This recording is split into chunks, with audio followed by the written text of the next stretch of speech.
welcome back. It's been a minute since we played with an Azure Beauty Kit, so I thought there's no better way to dive into a new kit that's perfect for spring. This kit's going to get you ready for spring and transition you into summer with some pastels and rich, vibrant colors. We're also going to be playing with the full-size liquids today, which I'm super excited to try, and I really like the packaging. Each different liquid has a different color, and then the bottles also have a number system on top as well. I really like that. And the bottles are plastic. And then we have this first color that we're going to be diving into. It is color number 23. It's a solid. It's really pretty. It's almost like a light coral color, almost like a cherry blossom. It's really, really pretty. It is perfect and soft for that transition into spring. So the colors that we're using today, I really wanted to try a solid, and I wanted to try a finer glitter, and then I wanted to try a glitter mix. So it's like a mixture of fine and a little bit of chunky. So that is what we're doing today. There's also a clear in that kit as well. So we're gonna be testing out the clear as well. I really like when a company includes a clear because a lot of times those kits that you're getting from Amazon do not have a clear. So then if you use like a glitter from the kit and then you file and buff and you don't have a clear, you are gonna break into those glitters. Most of the time glitters, if they are a certain color, they just have that layering and color on top. So then when you file and buff, it's actually going to cut through those glitters, and then you're going to have like silver scratches on the glitters. So in order to keep those glitters pure, true to color, it's always good practice to encapsulate. So I'm super excited that there's a clear in here. Now you can see this color is very pretty and soft and delicate. It looks great with 2 coats, so I'm only going to do 2 dips today. If you wanted to build up that color to make it even a little bit brighter or build up strength on your nail, you definitely could go in with a 3rd dip. Now when you're using your liquids, just make sure you're doing very thin layers. That's really going to help cut down on the bulk of the nail. We're also making a set on press-ons today. If you're new to my channel, welcome. My name is Mallory, and I post daily content here, and I really like to make press-ons for 2 reasons. First reason, I feel like you can really see how a color is performing and get a better visual on if a color is going to be right for you, seeing it on an actual like press-on nail right here versus me doing the mani on my hand. The second reason why I like to make press-ons is that I was changing my nails quite often, popping them off with peel base, and making a set of press-ons lets me utilize this set anytime I want. So I can wear it one time and then take it off, and then I can reuse the set anytime I want. So that is the best part about making press-ons, is that you can reuse the set.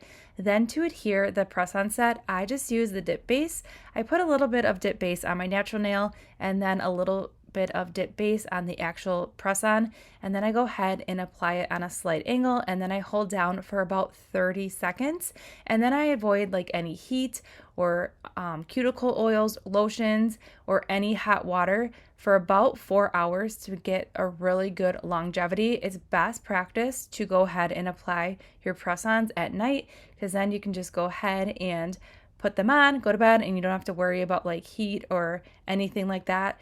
But just make sure that you are not applying any lotion or cuticle oil, because what that will do is that will break down the dip base, and then you might have a little bit of pop off or lifting. So just keep that in mind. But I really do like to use dip base, and that's what works best for me. For prepping, just go ahead and push your cuticle back and go ahead and then take a lint-free alcohol wipe and remove any oils and dirt that may be left behind on your nails, and then go ahead with your application, and you should have a really good success with longevity when you're using a dip base. If you're looking for a shorter wear, you could always do a little bit layer of peel base on your nail and then go ahead with those steps. Or for like a really short wear, you could use sticky tabs, and I'll list everything for application of a press-on in that description box below. All right, so we are moving on to this really fun glitter mix. It is I would say like more of like a jelly. It's kind of giving me like a jelly sandal effect. It's really pretty. It is like this soft coral, and then we have pops of like this tiny sparkle, and then we have like these medium circular glitters in here. It's really pretty. I really like this jelly effect on here, and the sparkle is just perfect. Now, if you want to pull up more sparkle, go ahead and shimmy, like shake that cupcake liner a little bit, and those bigger pieces of glitter will rise to the surface, and then you can go ahead and dip into that glitter area.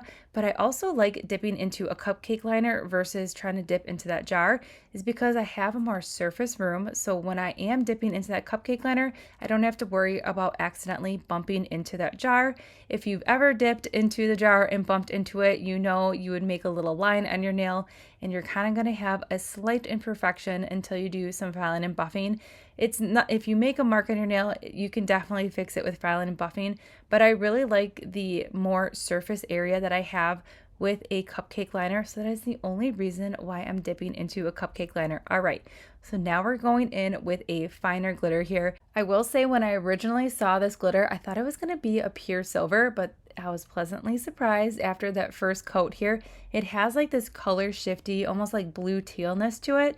I really like it. I think it's really pretty. Also, this coverage was fantastic with that first dip.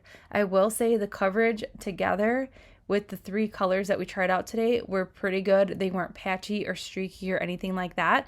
I also will say that these liquids are really awesome. It's the same formula of the little liquids that come into that kit. But the best part about this kit is that you can really just build up your collection with colors. If you are looking for some spring and summer colors, this is a great starter kit. Plus, you can try the liquids in that sample size first before you commit to a bigger bottle. So that's another great option, but I really like this silver here. So we're gonna go ahead and dust off, and now we're gonna try the clear. So it says transparent on there. So what I'm gonna do a very thin layer of dip base on the nail. I did go ahead and pour the clear into a cupcake liner as well. And we're just gonna go ahead and dip this nail here into that clear. And we're gonna just go ahead and just make sure everything is laying super flat. You will always see me pressing everything down, making sure everything is super flat in between each layer of dip base, because I just want to make sure everything is super flat before it cures. So then if it's really flat, it's going to help reduce filing and buffing. And that is key for me. The less filing and buffing I can do, the better. So we're just finishing up clear encapsulating these glitter nails only. I am not going to clear encapsulate those 2 solid nails because I wanted to test it out on the filing and buffing to see if that would disturb any of the powders. Spoiler alert, it did not disrupt any of the powders. Filing and buffing over those solids worked out fantastic. All right, so now what I'm going to do is I did use a clear brush to brush off that clear powder. What that does is it gets rid of any extra clear powder. If you've ever went in with activator like we're doing right now and did not use a stiff brush and noticed that your nails had like a cloudy haziness over to it and it was not clear, that means you went ahead and place activator over clear. Even if you use like a soft brush, you can still risk getting that cloudiness. I just feel like the best practice when trying to get like a crystal clear finish on a nail is to use that little scrubby brush. And then we went ahead and applied activator, and I'm just filing and buffing. Filing and buffing honestly was super easy on those solid nails since everything was laying flat. I actually just went ahead and cleaned up the sidewalls, the free edge. And then on these glitter nails, I'm just making sure I am just getting underneath that nail as well to make sure I'm cleaning up any dip powder and then reshaping a little bit. And then we're going in with this really cool buffing block that's bright green from that kit. So I did the rest of the filing and buffing off camera. And we're gonna dust off any extra filing powder before we go in with that last layer of activator. The last layer of activator, what that's going to do, it's going to get it ready for the final step of top coat, and it's also going to seal in any powders that we disturbed, and it's going to get rid of any filing or buffing lines in that nail as well.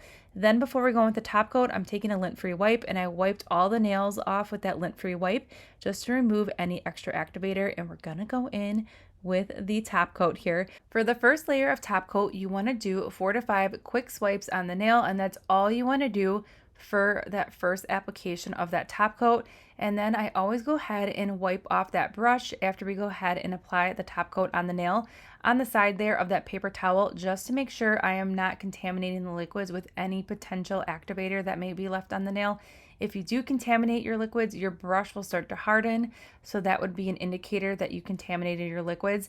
And then the second layer of top coat, this is when you can get more precise with your application and really take your time to make sure you have cover that nail completely with the top coat. And I'm still going to go ahead and wipe off that brush on the paper towel before sticking it back into the bottle. I will say I do really like these liquids. They are just your standard traditional dip liquids. They smell like dip liquids. There's nothing fancy about them, but the price point is just right. And I do really like the brush and the consistency for making press-ons because it's more of a thinner consistency, but I do really like the liquids. All right, so here's our finished mani. It's a very simple mani today.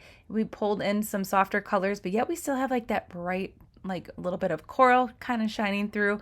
But I really wanted to test out some lighter colors today to kind of see how that solid performed. And then we have that really fun like jelly kind of peachy color going on, and then we try to glitter. Now if these colors were not your cup of tea, stay tuned. We will be playing with more colors from this kit, so make sure you subscribe. You do not want to miss it. We're going to be doing about like 3 more manis here. I really want to dive into this kit and kind of showcase all the different color combinations and how the powders are. I really want to play with the greens next. I think that would be like a really fun mani, especially with St. Patty's Day kind of rolling around, so stay tuned for that. All right, so everything that we did use in today's video can be found in that description box below, and I'll see you all in the next one.